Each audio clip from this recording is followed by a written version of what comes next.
I've seen some videos from you in Australia, India, Switzerland, and what always strikes me is that you're able, like in an hour's time, to give a sketch of the human condition. But to me, it's always a very rough sketch, and maybe today we could go into some part of this a bit more deeper. Right. I told you I'm a clinical psychologist, therapist, and sexologist, and in that capacity, I talk with a lot of people about things that are very vital to them and to me as well: relationships, sexuality, and everything that is concerned with that. What struck me in one of the videos I saw with you, and maybe we can start from there, was that you said, which was shocking in a way, but very clear in another way, that we people sort of exploit each other. Like there's an exchange of, if you give me something, I'll give you something. And in a way, I think that's very basic, so maybe we could go into that. Yeah, but that's a fact. But we do not want to accept that as a fact, because it destroys the very myth that there is something marvelous, extraordinary about the human relationship. We are not honest, decorous, and decent enough to admit that all relationships are built on the foundation of what do I get out of this relationship. It is mutual gratification. If that is absent there, to keep that relationships for whatever reasons, for social reasons or for other reasons, children, property, security, and all those, are part and parcel of the whole the relationship business that we are all trying to maintain. And when that fails, when that doesn't give us what we really want out of this relationship, we superimpose on that what we call love. So it is just not possible to have any relationship on any basis except on this. But the whole culture, for its own reasons, has created this situation for us. It has created the value system. But the most important thing is the security, and then the possessiveness. I want to possess the other individual.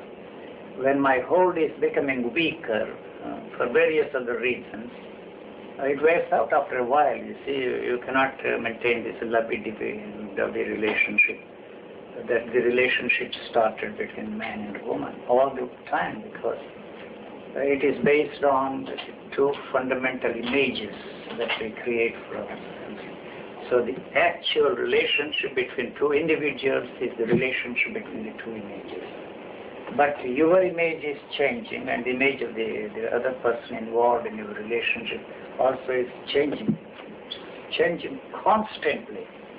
But the demand to keep it the same basis, the same image level, is just not possible. So when everything else fails, we use this final, the last card in the pack, and with marvelous romantic ideations around that thing called love. To me, love implies two.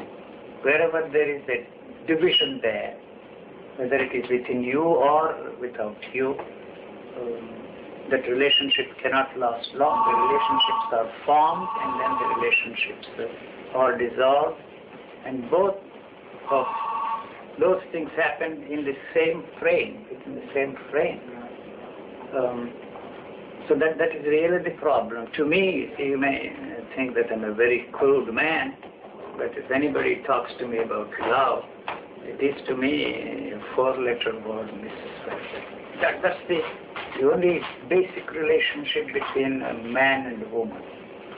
I go to the extent of saying that it is a social problem for us. You see what kind of a relationship you should have. In those days, even amongst Brahmins, it is not possible to marry unless you belong to the same subdivision there. And it was worse than racial stuff in those countries, even in those highly advanced civilizations.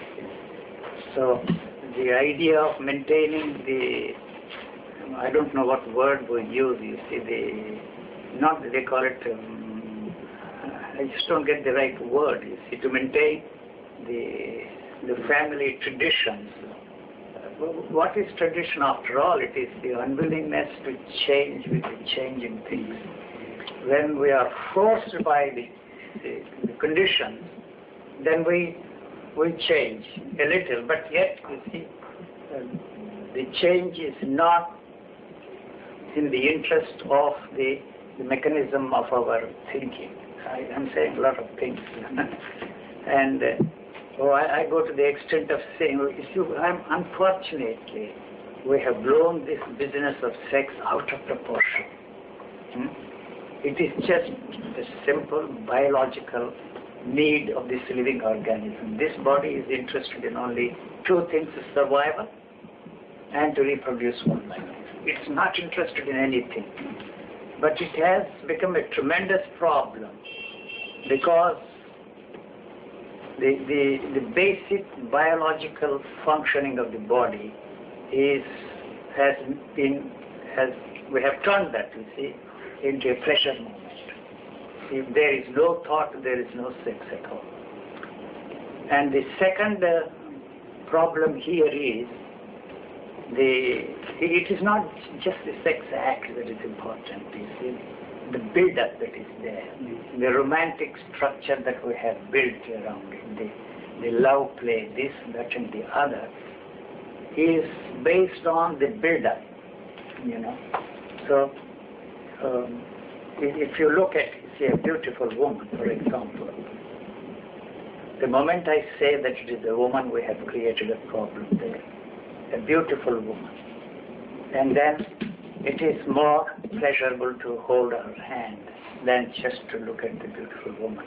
It's more pleasurable to embrace her. It's more pleasurable to kiss her, so on and on and on. And this is the build-up that is really the problem. Here, the build-up is totally absent.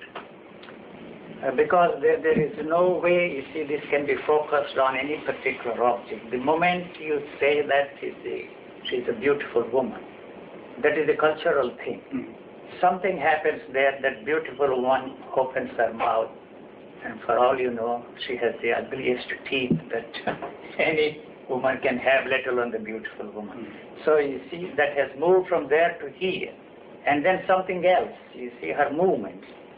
So this is constantly changing. There is no way you can maintain this build-up. What is there is only the physical attraction that you can never be free from. Never be free from.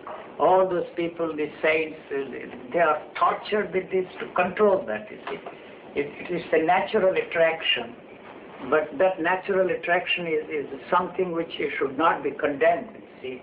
So you don't tell yourself that you are a God man, that you are a realized man, that you are an enlightened man, that you are a saint, and that you should not think these thoughts.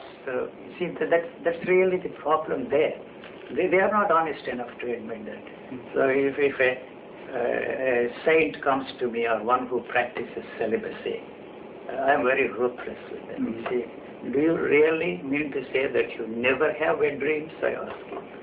And the second thing is to practice the celibacy in the name of your spiritual pursuit is a crime against nature. If you are impotent, or for some reason, if the woman happens to be a barren woman, that's a different story. But why you see this religious thinking of man emphasize this denial of sex as a means to a spiritual attainment? You see, because that's the way you can control people. That's the most powerful drive. By making sex dirty. Dirty. You want to be pure, and if you want to be pure, you yes, have to... sex is a very natural thing. You see, if you don't have sex, it probably goes through your urine, or it goes out. The sex glands have to function. If they don't function normally, you are an abnormal individual. But we are not ready to accept the fact, because it undermines this is a parenthetical clause, I'm using a very complex sentences.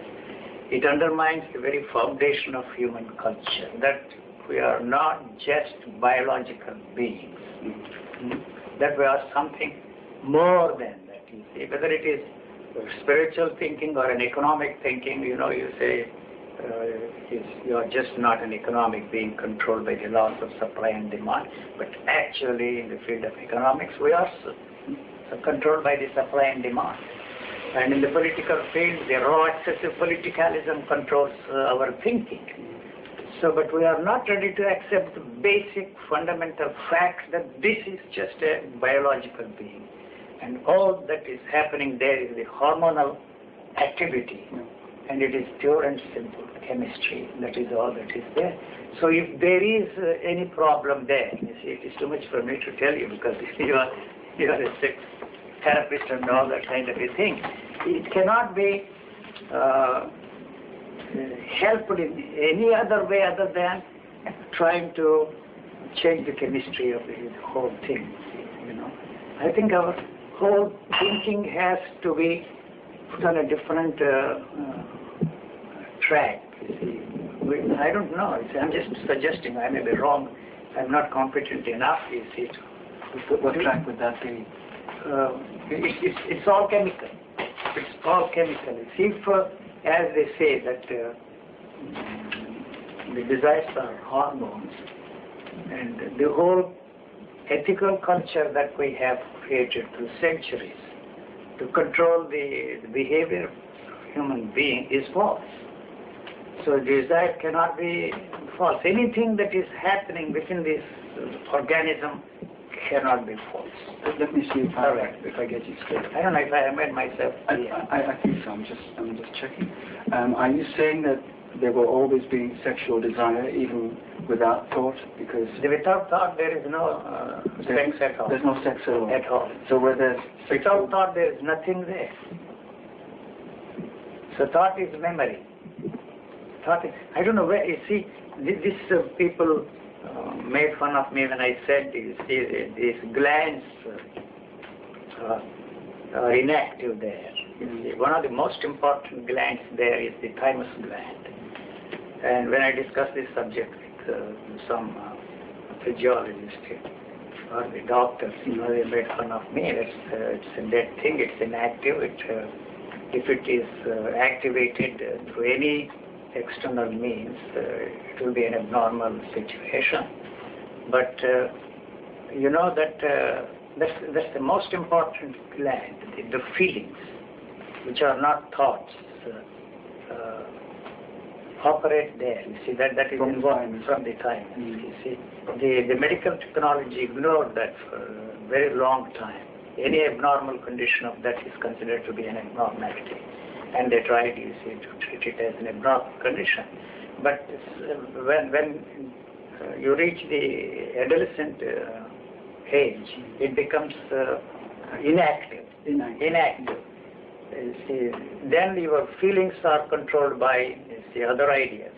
You see, more by culture than by biology. Than by natural biology. Feeling is, you see, if you trip there, and you don't actually trip along with the man who trips over, but the whole of your being is involved in the tripping over. You see, that is the feeling that I'm talking about. But all the other feelings are emotions, thought. The distinction between feeling and thought is not really something to... It's artificial. It is very artificially created. It is cultural, Heart is more important than the head and all that absolute poppycock. But when once you see this kind of a disturbance takes place in the hormonal balance of the human body through this catastrophe, through this calamity, through whatever you want to call it, and then this is not only this is activated, but also all the other glands are activated. And the pineal and pituitary glands are also activated, you see. People ask me, why don't you submit yourself to medical technology? And why you are making these assertions? I am not selling these things, but what I have against the medical technology is that you want to understand the functioning of these things. When once you have some idea how they are functioning, how the activation of these things will help mankind, you are not going to use it for the benefit of mankind. And that's the reason why you're not interested in... Not interested in that. If you don't accept what I'm saying, it's fine with me. If you reject, somebody there talking to physicians, said, oh, this fellow is talking rubbish. Now volumes have been written on the subject of thymus in America. So I'm not claiming any special knowledge of these things, because the feeling, you see, is quite different from the feeling induced by thoughts, So the sex has to be put in its proper place as one of the natural functionings of the body. And it is mainly, solely and wholly for the purpose of producing, reproducing, recreating something like this. It has no other place in this, in the functioning of the body. If one isn't interested in procreating, there is no function to sexuality? No, there is no way you can go back now, because the thought always interferes with that. And so it has become a pleasure movement. I'm not saying anything against it. You see, I go to the extent of telling people, if it is possible for you to have sex with your mother, without any problem, psychological or spiritual problem, that will put an end to the sex. You see, the whole thing is built on your ideas. I'm not advocating incest as a way of life. For this, there is no such thing as incest at all. It is the guilt problem, it is the psychological problem, it is the religious problem. If it is possible for a human being to have sex without a second thought, whether it is your sister, daughter, mother, without any regret, without anything, the sex is finished. It falls into its problem. I'm not suggesting that as a therapy. No. Please don't get me wrong. I'm not suggesting that. The other thing is... But you mean without the build-up? Without the build-up. Throw that away. What I'm trying to say is it's just not possible to have sex with your wife or with your mother or with anybody. So sex goes out the door? Sex goes out of the door. And then what you are left with is the natural functioning of the sex glands. If it is not used, all this talk of these spiritual teachers talking about it grows into your, don't believe all that. Not advocating incest as a way of life. For this, there is no such thing as incest at all. It is the guilt problem, it is the psychological problem, it is the religious problem.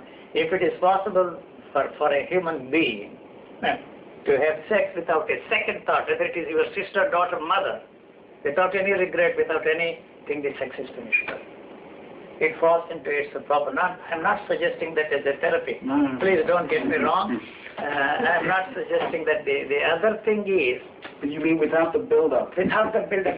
Throw that away. What I'm trying to say is it's just not possible to have sex with your wife or with your mother or with anybody. So sex goes out the door? Sex goes out of the door. And then what you are left with is the natural functioning of the sex glands. If it is not used, all this talk of these spiritual teachers talking about it grows into your, don't believe all that nonsense, Whether you are a saint or a God man or a sinner, if it is not used, it goes out through your urine, or you may not have dreams, wet dreams, but still it goes. But the body is still the body and it still goes on functioning. Yeah.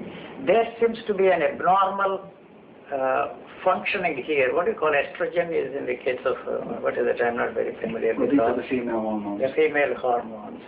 And but as they say, that is for the first few days or weeks, the sex is not differentiated in the, so somewhere along the line, it is decided by one becomes male. One becomes male. So it goes back into that stage where it is neither male nor female. It is not an androgynous thing that they talk about. That's too silly. It's more psychological. It's more psychological. It's more psychological. So we have to revise all our ideas about this whole business of sex. We give tremendous importance to sex. And so the denial became such an obsession with the people, and then they moved away from that in India. They created this tantric sex. That was the highest pleasure that the human beings could have. See, the sex was the highest. That's the reason why they created, probably even in Brazil, I don't know, in some other countries, the coupling of male and female organs. See, you have in India all that nonsense, temples. And then the bull, the temple for a bull, virility. They were admired and worshipped. So then it went to the other extreme. See, sex indulgence became a spiritual pursuit for them, and they talked of achieving their spiritual goals, enlightenment through sex, and called it a tantric sex, whether it is tantric sex or ordinary sex, or you go and have sex with a prostitute there. It's all the same. You see. But I can understand why people would be interested in sex as a means to attain so-called spirituality, because at the moment of intense sexual involvement and at the actual moment of orgasm, people have the feeling like they're not there anymore. It's temporary. It's just very a flash of a second. Not even flash of a second. You see, because it cannot be absent. You see, even there, the division cannot be absent because of this extreme. You see, even in great pain, you see, you are not there. You see, what happens if the body goes through unbearable pain and you become unconscious? It is there that if the body has any chance of taking care of that pain, then you see, otherwise you go, what's the problem? But would we agree that at the moment of the orgasm, which is just a flash of a second, the fact that the person isn't there, that there's no ego, the person was very much there before, you see, even at that, the peak sex experience moment, because that has already been captured by your memory. You see, otherwise you have no way of experiencing that peak moment. See, if that peak moment remained as a peak moment, that would be the end of sex. That would be the end of everything. Oh, you remember there's a peak moment, but you can't remember the actual feeling. That is not important. The fact that you remember that as a peak moment and you want to repeat that over and over again implies that it has already become part of this experiencing structure. And then it's the ego operating. Yes. Then you see, you want that always and then extend it longer and longer and longer. This is one of the most idiotic things to do. I read some time ago, long time ago, that they tortured a woman, you see, to have continuous orgasm for half an hour or 1 hour. But why go through that to torture? You see, well, what for? What do you prove that way? You see, that is also, you see, the fad of all these people, to make that last longer. It is just a fraction, you see, of a second, whether it is in the female or the male. It really, I don't know, you are a therapist, probably, a lot more than I do, but I think that there is really no basis of that kind of a thing to extend the orgasm longer and longer and longer. And that becomes an obsession with these women. And if they don't have, so their sex acts become very futile. And it becomes like an addiction as well. It's like any other addiction, See, these I observed myself, I did not learn these things from anybody. But in my own life, you see. And I told my wife, this is something, it doesn't matter, you see. I always talk of these things. Every time my wife talks of love and this, that, and other nonsense, what is it that is the basis of our relationship? Sex, you see. I denied sex for myself 25 years pursuing all these things, and then suddenly realized, look, it is ridiculous. Celibacy has nothing to do with it. I have these wet dreams, the sex is burning inside of me. And why the hell am I denying myself? Why the hell am I torturing myself? So I asked my teacher, are you sure that you don't have wet dreams? And any time he blushed and he didn't have the courage to give me the... Could he still be your teacher after that? No, I rejected. You see, that as a prerequisite or a necessary thing for... That did not mean that I moved to the other extreme and practiced promiscuity as my way of life. I was surrounded by the most beautiful girls during the war, from Holland, from America, everywhere. They were all stuck there. I didn't even have to ask. But then you see, I said, this is not the way to understand the problem of sex. And so this was the only relationship I had. She understood, but yet you see the idea of love, this, that and the other, and build up and all that kind of a thing. And she always asked me, see, you are surrounded by most beautiful women here. You are a very handsome man by our definition. And why you don't have sex? Do you have a guilt problem or loyalty or why? She asked me always. You see, you are ready to talk in this train. Actually, if there is an act of infidelity, then the word on my part, the whole thing will change, I told her, I warned her. Don't talk of all this nonsense. The conversation piece, it is fine. It is not because of the moral problem or ethical problem or any such thing. But I wanted to find out, you see, I am actually using her for my pleasure, you see. And you could be frank about that? We always discuss this. There's no love involved here? No, she was the finest woman I had. We've lasted for 21 years. Exceptional. Most people would be offended if you say, I'm just interested in sex. And she also realized that, that's all. But the only problem we had was children. She wanted more children because of her genes, both on my father's side and mother's side, a lot of children. And she was the 21st pregnancy of her mother. You see, 21st? Yes, my wife. And so, you see, that was a genetic problem, wanting more children, you see, and all that kind of a thing. That was the real problem between us. You see. We even went to see Mary Stokes in London. You may have heard of her. Yeah. To sort it out. To find out. And also she was against, birth control things and all that kind of thing. She tried all kinds of things.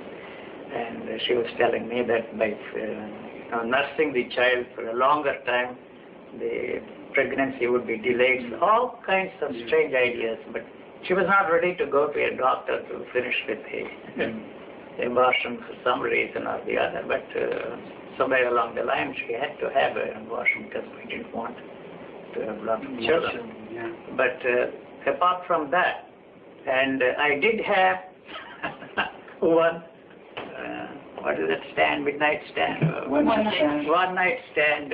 Not, I was telling yesterday, it is not a cheap call girl or a prostitute or any such thing, one of the richest women.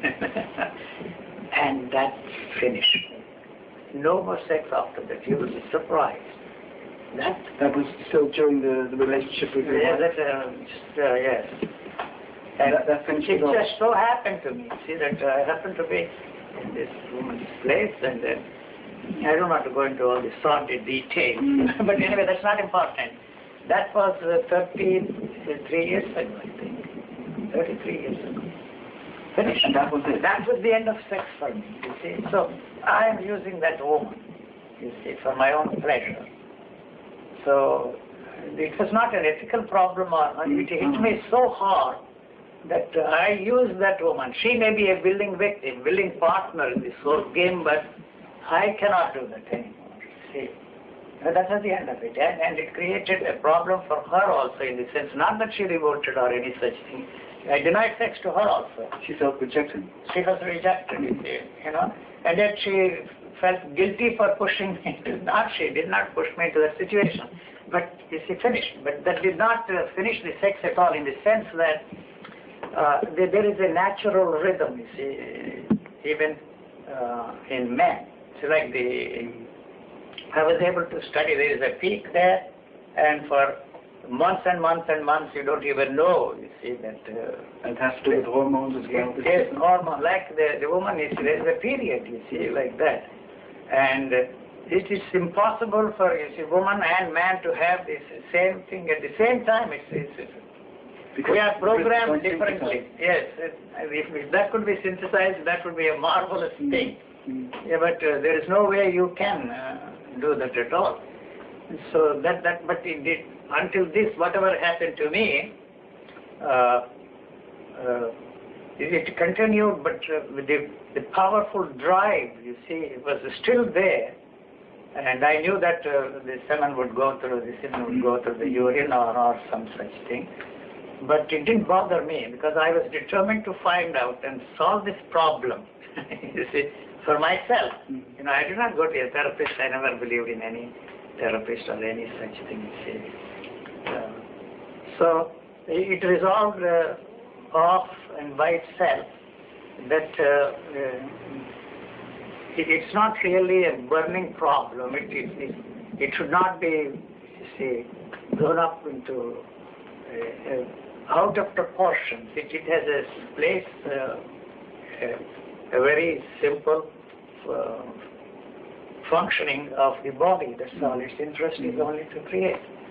And so like that I discovered these things by myself. You know, I give you another. We were about to make love, and my 2-year-old girl cried, and we had to break up. And you can't imagine what violent feelings I had at that time. So I just wanted to strangle that child. Strangle that child. I did not actually. I would have done that. That was the frame of mind. And suddenly I said to myself, that's blood of your own blood, to use an idiotic phrase, bone of your own child. And how can you have such thoughts? You see, so something wrong here. You see, you are not a spiritual man, you are not what you think that you are and what people think you are. I was lecturing on the theosophical platforms everywhere. You are, you see, this is you. This is what you are. This is all this violence. All this violence, you know. So that is why the sex is violence, in the sense that that is a necessary violence for this body. You know, it's pain. As far as procreation. And procreation is, all creative things are painful. The birth of a child is a very natural thing, but to call it a traumatic experience and build up a tremendous structure of theories is too silly as far as I'm concerned. But it cannot be a traumatic experience there also. This is that is why you see, after all this violence, you go to sleep, you know, tired, you see. So that is the nature's, all creation in nature is I wouldn't call it pain or violence. The volcanic eruption, the earthquakes, and then the storms, the rivers overflowing, all this is part of nature. You cannot tell that there is chaos only, that there is no order. Chaos and order happening almost at the same time. The birth and death is a simultaneous process. I'm talking too much now. Come on, go ahead. In the light of what I have said, whatever questions you want to ask. I'm not against promiscuity, I'm not against celibacy, but I want to emphasize one basic thing, that if you are interested in pursuing your spiritual matters, whether you practice celibacy or indulge in sex and call it tantric sex, it doesn't really make any difference. It's comforting for us to believe that this is a tantric sex and you are not having sex with a call girl, with a prostitute, or with any woman. Sounds better if you call it tantric. Tantric sex, you see. And the feeling is more, there is more closeness, all that is absolute gibberish. It's where they are killing themselves and killing others. I am nothing against that. You see, you run a brothel because there is a demand for it. Call it a fucking club, I'm sorry to use that word. And or a tantric center, it really doesn't. That's in demand, you see, for the people. Now, there are so many people who are doing this kind of a thing, you see, in the name of enlightenment. That is detestable to me. They are not honest enough to admit that they are using that. They are running brothels and they are all pimped. Sorry. The gurus are pimps. Yeah, Mr. Rushton became famous for that. Yeah, that's why somebody asked me, what do you have to say after his death? I say, the world has not seen such a pimp, or will ever see such a pimp in the future. You know? He was very good at it. I mean, very professional. Yeah, professional. He combined the Western therapies, the tantric system, you see, everything that you could find in a box. He made a big business out of it, you know. Because you see, he took money from the boys, he took money from the girls and kept it for himself. And he took the girls as well. Yes, you see. And so he's dead, so we don't say anything. Nil nisi born absolute generation. It's where they are killing themselves and killing others. I have nothing against that. You see, you run a brothel because there is a demand for it.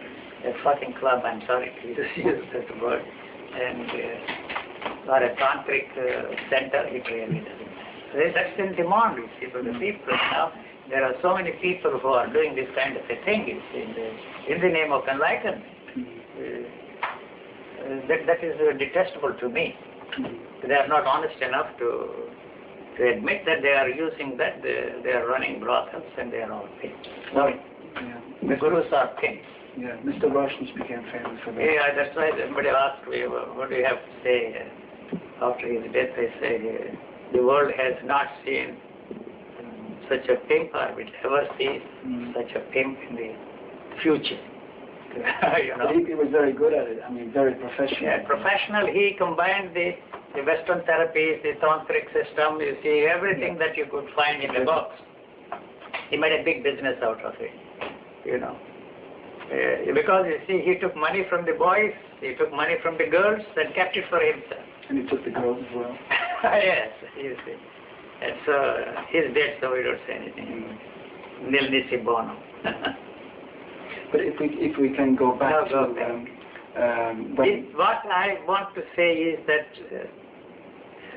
unfortunately the society, culture, or whatever you want to call it, has separated that activity and put it on a different level, other than you see the treating it as the functioning of the living organism. And that's the basic thing, because the survival and reproduction is the basic thing that is there in the living organism. That's all. And the rest is artificial build-up. You can change theories, you can change ideas, you can write books, and you know, it really doesn't matter to me as far as I'm concerned. So I don't tell anybody what they should do or what they should not do. My interest is to point out this is the situation, take it or leave it. But without the build-up, without the culture, without thought, there would still be sexual functioning of the body, but there wouldn't be anyone to make a problem out of that. No problem. The body would react, and anything we touch, we turn that into a problem. And it is more so because it is the most powerful drive there, for its own reasons. And if you translate that and push it into an area where it really doesn't belong, the pleasure movement, we create problems. And once you create a problem, the demand to deal with these problems within that framework are bound to be there. So that is where you come in, sex therapist. So I have nothing against a sex therapist, because that problem has to be solved by them. Otherwise they become neurotic, they don't know what to do with themselves. And that's all there is to it. But not only that, see, everything, see, the God, truth, reality, liberation, moksha is the ultimate pleasure. We are not ready to accept that. But sex is very concrete and very much concrete. more of a concept. Concrete, you see, this is tangible. So that is why it has become a very, very powerful factor in our lives, and also the demand for the culture to put it in its, to put these limitations on it. First in the name of religion, now again in the name of family, in the name of law. You see, this is nothing but a vastly outgrowth of the religious thinking of man. What's the difference? And all these laws don't help anyway, because the drive just goes on. Goes on. You see, well, what is so? You talk of sacredness of life, and you condemn abortion there. You see, the same old idiotic Christian ideas persisting there, and turn every woman, you say, into a criminal, and you go and kill hundreds and thousands of people there in the name of your flag, in the name of your patriotism. That's the way the things are. So, not that it is of your interest to change, but the change is something which this structure is not interested in. Talks of change, but the things are changing constantly. You know. Now, I have given the talk. I don't know if it makes any sense to you. It does, it does. Yeah. I heard you say once that this artificial build-up of sexual excitement is actually damaging for the body, whereas a lot of people think it's like healthy because tension is getting out and you're more relaxed. You create first attention. Yeah. All this Artificial. all this romantic nonsense is a build-up there, building up of tension. So when once the tension is built, you say it has to dissolve itself. So that is why the rest becomes, you go to sleep. You see, you fall asleep, you are tired, exhausted. So that is all that is there. It creates a tension, build up a tension, and then you see the after effects of that. You know. That's fine, you see, play the game. And it is wearing you out in the long run. Mm-hmm. Could you comment on the different behaviors as far as sex is concerned between men and women? I don't That's see... a rather big issue in the West nowadays. You mean this feminist movement? Well, not only that. It's a joke. In my work, I'm also concerned... It is really... Yes, sorry. I'm also concerned with sexual violence, men having sex with women, children against their will, and all the damage they do to the children. And you hardly see that sort of physical sexual violence in women. So there's this discussion, what is this? That a lot of men are being, more than women, being able to objectify and use children and women in that way. So that is a sociological problem, I think you see. You know, I don't know, I can't say much on that, but it is really unfortunate that man got away with everything for centuries. And this society ignored the women of the population on this planet. They were neglected, eliminated, and treated as doormats. Even the Bible's story tells you that woman is made out of the rib of a man. What preposterous nonsense it is. You see, their intelligence is lost for this culture. It is the same everywhere, not only here. So where does this arise from? That from time immemorial, this situation... The other party also, you see, is responsible for that. You see, you're praising woman as a darling, you see, and she accepted that minor role. The woman is also to be blamed for that kind of a thing. I'm not over enthusiastic about all these the feminist movements today. See, this is a revolt that really has no basis for that. It's a reaction. You mean both parties are responsible? Are responsible. Situation? Responsible for one. I say this very often. One of the leaders of the feminist movement visited me and asked me some questions. He said, what do you have to say on this? He said, I'm on your side. But you have to realize one very fundamental thing. As long as you depend upon the man for your sexual needs, so long you are not a free person. That's very true. No, you are not a free person. Now, if you use a vibrator for your sexual satisfaction, that's a different. You are very crude.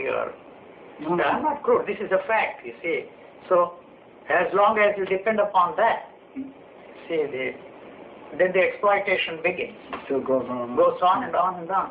So I'm not against this feminist movement. They have to have every right. Even today, in the same job, a woman is paid less in the United States than a man. Why?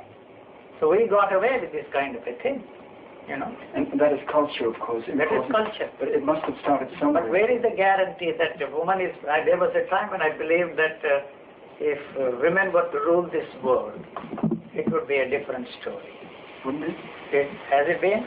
You had a prime minister in India, you had a prime minister in Ceylon, you have a prime minister in England, and one of these days probably, I don't see that kind of a thing will happen in America. A woman will be the president of the United States. They are as ruthless as any other person. More ruthless. More ruthless. And so this dream of mine, this quiet thought of mine was shattered. Then when I saw that woman there in Jerusalem, what was her name? Golda Meir. Golda Meir or Indira Gandhi in India, and I don't even remember now. Madame Thatcher. Oh boy. That's it. No, I'm not. But still, I feel There's nothing to choose between. No. So it is not a question of a man running that show or a woman running the show, but it is the system that corrupts them. That's all. But there wouldn't be any inherent differences between men and women. I mean, this tendency of men to dominate anywhere and at any time. That is, you see, the power game is part of the culture. See, it is power. There's no biology involved? Now they are talking of hormones. I really don't know. They say that the hormones that are responsible for the violence. If that is so, well, we need. What do we do? Assuming for a moment that it is not, you see, a culturally instigated thing or the advantage that we have had for centuries, but if it is a hormonal problem, you have to deal with that in a different way, not put that person on a couch and analyze, and your mother was responsible, your great-grandmother was responsible for your problems. That to me is too absurd and too silly. So we have to find out some ways. You see, the basic question which we have to ask for ourselves is, what kind of a human being you want? You want to be, or the culture wants to create? You know, that's the basic thing. So unfortunately, we have placed before ourselves the model of a perfect being. Perfect being is the God man or a spiritual man or an avatar or something like that. But forcing everybody to fit into that mold is the cause of our tragedy. It is just not possible for us to be, all of us to be like that. But it's so tempting, isn't it? I mean, because there seem to be these... When I look at that, you see the crown there, the scepter and crown. The church, the pontiffs had that, and they all worshipped, and the kings revolted against that, and then the royal family we admire and worship today. And where they have eliminated the royalty and created the presidents, and you should not insult the head of the state. Until yesterday he was your neighbor and he becomes the president of your republic. Why do you have to worship him as? You see, the whole hierarchical structure is exactly the same. But there seems to be a need in a person to seek for something which he thinks is higher. That is what we would like to be. You see, that is why we admire, we worship. The whole hierarchical structure is built on that foundation. One day, it's all right now, the politicians you can forget, and the monarchy you can forget, the church you can forget, but a tennis player, you see, a top tennis player is the hero for the tennis players, you know, and a movie star, you see, and in certain circles. That is a model for us, you see, and the culture is responsible for that. It's not only the physiological differences, if there are any, hormonal differences, if there are any, I don't know, I wouldn't know, but the whole commercialism is geared to that. You walk into any stores there, you see any commercial you watch on the television, always telling them, you see, how they should dress themselves, how should they, you see, beautify themselves. So the beauty of a woman depends upon the ideas of Helen Rubinstein or Elizabeth Warren or somebody else. They are telling, you see, now half the stores is cosmetics for men. Yeah. You know, I'm not condemning it. That's our way of life. So he is what kind of clothes you should wear, what colors should match what colors. He is telling us all the time. So I'm influenced by what he's telling me. And I want what he wants me to want. So how are we going to deal with this problem? I don't know. It's not for me. It's for those people who want to deal with this problem. And then you have the problem that people, maybe like you, who are in a different state than most of us are being seeked out and seeked after because maybe there's something to get from there as well. I can see that it runs counter to what I'm emphasizing. This is a biological freak. You are. I am. And so there is no such thing as a normal person at all. Who is normal? It's a statistical definition, normal person. But how can this be a model? So this has no value for me in the sense that whatever I am, cannot be fitted into any value system for the world. If it has no value for me, it has no value for the world. So you may very well ask me the question, why the hell we are talking about, because this is not an exchange of ideas. So whatever it is, something we find ourselves here. You have some questions to throw at me, and what I'm doing is to put that in the proper perspective. Look at this way. That's all I'm saying. I'm not interested in winning you over to my point of view, because I have no point of view, and there is no way you can win me over to your point of view. It is not that you say I am dogmatic or any such thing. It's impossible for you to win me over to your point of view. But you know, during a conversation like this, somebody throws at me, oh, you are that is your point of view. All right, this is my point of view. What the hell is yours? It's not their point of view. So how do you think these 2 points of view can be reconciled, and for what purpose? You know, you feel good because you have won him over to your point of view. You use logic, you use rationality, you are more intelligent than I am. And this is a power play. You feel good. Like this service to mankind, that is a do-gooder's high. You take an old woman across the road and you feel good. It's a self-centered activity, and you are interested in some brownies, and you are shameless to tell others that you are doing a social deed. Now, I'm not cynical, I'm just pointing out that it is a do-gooder's high you are feeling, like any other high. But if you admit that, it becomes a simple. You see, then if you admit that, it shows that how detestable creature you are. You are doing it for yourself, and tell others and yourself that you are doing it for the benefit.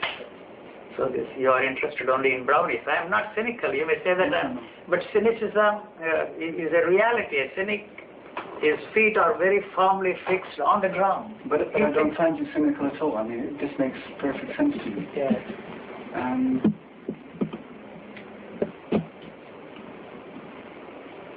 I just lost it. We have covered quite a gamut, or what's the word is. I'd like to come back to this model seeking that we're doing constantly, and in every field, also the so-called spiritual field. Politics, economics, theater, the movie stars, in some ways, tennis players. If it's in the spiritual sphere, it's something different, but of course, it's why is it different? It's the same thing. It's exactly the same.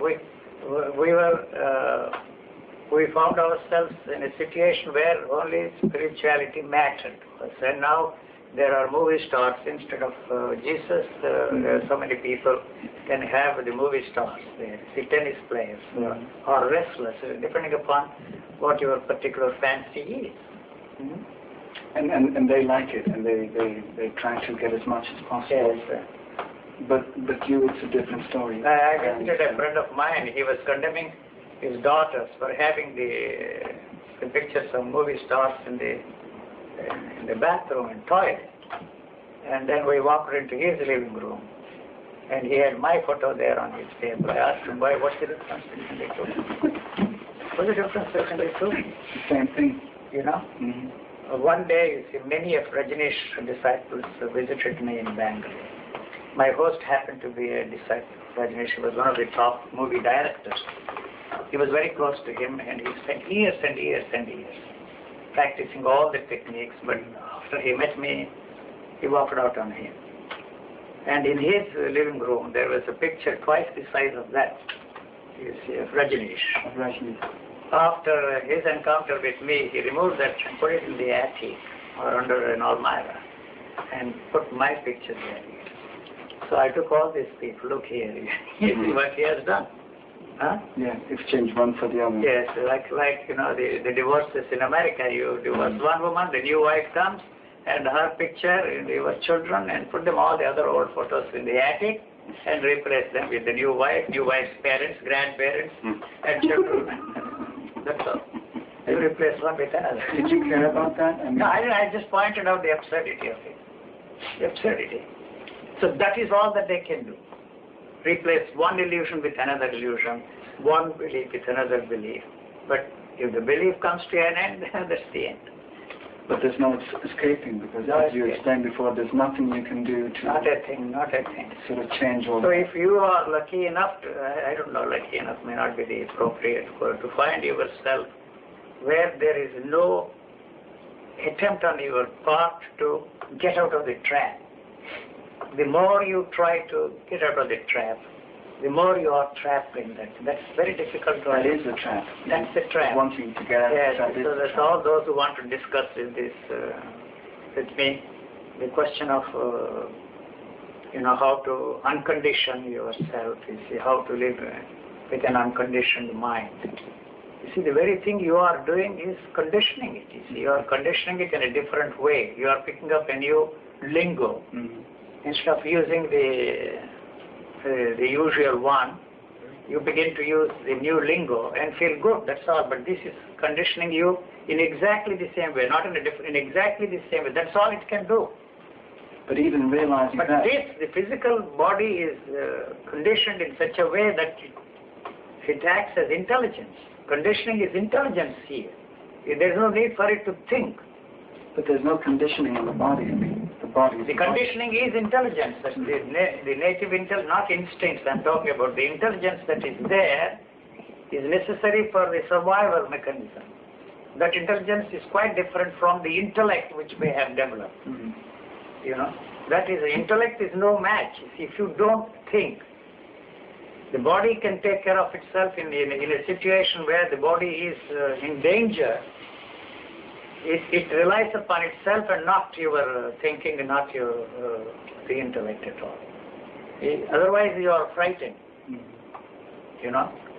The fear makes it difficult for you. That is why when people ask me, how come you take walks with the cobras? I never did with a tiger or any wild animal. But I don't think I would be frightened of them also. If the fear is not there, you see, the fear emits odors, certain odors. So the cobra senses that you are a dangerous thing, and so it has to take the first step. If that is not there, they are one of the most beautiful creatures that nature has created. No match. If you don't think, the body can take care of itself in a situation where the body is in danger. It relies upon itself and not your thinking and not your the intellect at all. Otherwise you are frightened. The fear makes it difficult for you. That is why when people ask me, how come you take walks with the cobras? I never did with a tiger or any wild animal. But I don't think I would be frightened of them also. If the fear is not there, you see, the fear emits odors, certain odors. So the cobra senses that you are a dangerous thing, and so it has to take the first step. If that is not there, they are one of the most beautiful creatures that nature has created. Lovable creatures. You can take walk with it, and you can talk to them. And they talk back? They don't like the way. It's a one-way seminar. I don't know. Once a friend of mine, a movie star, visited me in that ashram, stayed with me. She asked me, is it all a hype that the cobras visit you and that you take walks with them, or what? She asked me. Wait until the evening or the night, you will be surprised. And so we went for a walk at the dusk time. And not one cobra, but wife, children, grandchildren, about 15 of them appeared out of nowhere. The whole family? The whole family. They ran away. No, but if they try to play with it, they are in trouble, you see. It's the fear, see, that is responsible for the situation you find yourself in and create a problem for that, because it has to take the first step. And there's nothing we can do about the fear. It kills you only one person, you and one person, whereas we kill hundreds and thousands of cobras for no reason. And if you destroy the cobras, you see, the field mice will have a field day, and they destroy our crops. You see, there is a tremendous balance in nature, Now, if I find a cobra trying to harm somebody, a child or something, I would tell him, you see, I may not kill it, you see. I tell it, go away. It will go away. But you have to kill. But But why do you have to kill hundreds and thousands for no reason? You fear that they will harm us all in the future. So we are creating an imbalance in nature. And then you have to kill the field mice. You feed the cats with vitamins and then special kind of a food. And so if the cat tries to kill a mouse, field mouse or something, you want to save that one. See, what for do you want to say to this food? Even the cat does not eat mice anymore, you know, because it is used to this food from the supermarket. But it still, you see, it plays with that and kills that for no reason, but it leaves it there in the field. It's amazing. I noticed it several times in Gestarding. Corrupted cat. Corrupted cats, by associating themselves with us, all these pets have become like human beings, you see. And then you give an identity to the cat, give a name to the dog, to the cat. And our pets are being conditioned by the same culture. Same culture. And we spoil the animals. We spoil the animals, unfortunate enough to become our pets. We have covered wasps. We have, from disease to divinity. This is yours, not mine. Would you like to stop? No, it's up to you. This is your property, not mine. I have nothing to do with what I have said, because you brought this out I can see that from me. Yeah. So what you do with it is yours. You have the copyright, you have the rights over whatever has come out of me. I am not saying just for the sake of saying it. It's yours. I don't sit here and think about these things at all. At no time. They don't concern you at all. They don't concern me at all. No. You come here and throw all these things at me. I'm not actually giving answers. But look, you see this. I'm trying to focus the whole thing and spotlight. This is the way you try and you look. Please look at this way. Then you will be able to find out. You see the solution for yourself. You know, yourself without anybody's help. That's all. My interest to point out to the people is you can walk, please. Throw away all those crutches. If he's really handicapped, I wouldn't advise that person. He is made to feel handicapped by those people so that they could sell you these crutches. You throw them away and you can walk. That's all that I can say. If you fall, I know, I put it that way, but you are not going to fall. So the handicap is us thinking that we have a handicap and we need... We are made to believe that we are handicapped. And we have, the modern gurus supply you with mechanized... But we feel like we're handicapped, like there's this conflict over... The whole thing is put in there. But it's there. Where? Where is it? Well, somewhere I can sort of sense it and feel it and be bothered by it. No, but you are giving life to it, you see. We're thinking about these things. Invest them. These are all memories, you see. That's all ideas. I don't know what memory is. Really, I don't know what memory is. To recall a specific thing at a specific time, we repeated that definition. So students of psychology is much more than that, you see. So if it is all neurons, where are they located? You see, the brain does not seem to be the center of our memory. The cells have their own memory, and so where is that memory? You see, is it transmitted through the genes? I really don't know. Some of these questions have no answers so far, but one of these days probably they will find out.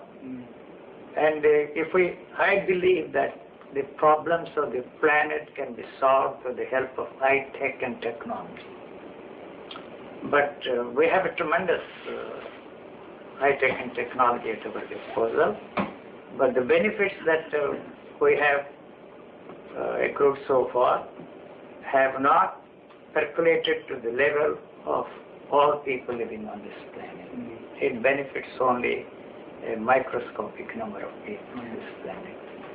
So people ask me why you are talking of that. See, even without the help of high-tech and technology, it is possible for us to feed 12 billion people. The nature has provided us with such bounty. And why 3/4 of the people are underfed, starving? Because we are responsible for that problem. And that is a problem that is facing us all today in Iraq. To dominate and control the resources of the world. That's the naked truth. The rest of it is absolute rubbish. So whether you kill an Iraqi or kill an American, it really doesn't matter. The President of the United States says, I'm ready to sacrifice a few Americans. For what? When these coffins start moving there to America, they will sing a different song. But that's not the point. I'm not on the side of that man or this man. The reality of the situation is that. So the other thing is, how do you change a human being and for what purpose? And we are lucky that medical technology will help us to see the condition, of the child. If it is handicapped, there is something that can be done to change it, So people have to be thankful to the medical technology. So, right, And so the nature is not concerned about one way or the other. If you cannot bring the child out, if it push itself out for some reason, you can help to bring it out, and add one more person to the population. Yeah. So if the changes are necessary in the human beings, and you want them to function differently, and free them from all the things that the ethical culture, the legal structure is trying to free them and create a different kind of people than we have today. That's not going to help. It has not helped so far. It has not touched anything there. So maybe through the help of genetic engineering, we will free the individuals from thieving tendencies, from violence, from greed, from jealousy. For what? I don't know. But who will check the engineers doing that? The engineers are... they will have the power then. The engineers are helped by the state. So they are the victims of the state, and they're doing this not as they claim for humanitarian reasons or altruistic purposes, but for recognition, a Nobel Prize, prestigious rewards. So if they find a solution, they will hand it over to the state. They will only add to the problem. It will become a lot easier for the leaders, without question, to go to the battlefields and kill people like robots. So that's inevitable. So what is it that we are doing? As I see it, this is my doomsday song. There is nothing that you can do to reverse it. Individually, probably you can jump off the tiger. And so no matter what you say to that man who is frightened of jumping off and continuing the ride, tiger's ride, it's not going to help him. So actually you don't even have to jump off. You continue to ride. There's no problem there, So you are not in conflict with the society because the world cannot be anything different. If I want to be on the top, if it is part of my power game, then I talk of changing the world, I talk of creating heaven on the earth and the paradise on the earth. Or when I want to know, we were all made to believe during the Second World War I was a grown-up individual, they said this time. So what nonsense they talk. This is a war to end wars. As it ended the wars have been going on and on and on and on. And we were made to believe that the First World War was, to make the world safe for democracy. Boy, how many totalitarian systems of government appeared after the First World War. We are all made to believe that if you believe a leader, political leader, or if you believe what the newspaper man is telling you, you will believe in anything. In anything. But even realizing this doesn't change anything, Changes, why are you concerned about the world and the other man? No, but it also applies to ourselves. To you. Even realizing that we're on the tiger, It is not just a realization in that area, There is an action, I don't like to use the word freed from all that. You are not in conflict anymore. There is no way you can bring the conflict in. That's all that means. The conflict is there because of the neurotic situation that the culture has put in there. Two things. And even realizing that doesn't... How do you realize? The instrument which you have at your disposal is the same one that is responsible for the neurotic situation. This is the human situation. It's not a dilemma. That's something which there is no way you can resolve through the instruments you have. But we are not ready to accept that. That can only create problems. It cannot help us to solve the problem. But even if we're ready to accept that, would that make a difference? No. Intellectually, I would say, this is so. I mean, that is so clear. No, but if it is so, it is not a fact there. To me, it is a fact. It is so means there is no further movement there to do anything about it. I don't understand myself. That's the end of the whole thing. Well, they're two different it is so. I mean, for you, it is so with capital letters. It cannot be it is so for you. And for me, if it is so, you see, that's the end of our dialogue. You are on your own. I can see that. You are on your own. You will not talk about me. If you talk about me, this is another story you are telling. Pick it up somewhere else. So what will come out of it is anybody's guess. It will not be the same. What you will say will not be the same. I didn't catch you. If you are lucky enough, you see, to throw the whole thing out of your system, what everybody thought, felt and experienced. One can't throw it. You cannot. There is nothing that you can do about it. You don't even complete that sentence. The situation is such that you don't even tell yourself that there is nothing that you can do about it. So when I'm saying this to myself, even realizing this, I can nothing do, but it's you still that the demand to do something is bound to be there. Which is the problem? That is the problem. That's all. To call it hopeless, intellectually I understand. So that is the only way you can understand anything. That's what you are trying now. So I can say that that is not the instrument, there is no other instrument. And there is nothing to understand. How this understanding dawned on me, I really don't know. So there is no, if I knew that, it would be as worthless as any other thing. You see, I really don't know. So you have to be in a situation where you really don't know what to do about this whole situation. You have not exhausted the whole thing. You know, if you exhaust one, there is always another one, another one, another one. See, that's this. And even planning to exhaust it would be a disaster. Yes, it is. Because you can't. To free yourself from that, to put yourself into a state that you really do not know is part of that movement. You see. That's all. Thank you. I think that's enough said about it. Thank you very much. Thank you very much. You have brought out a lot.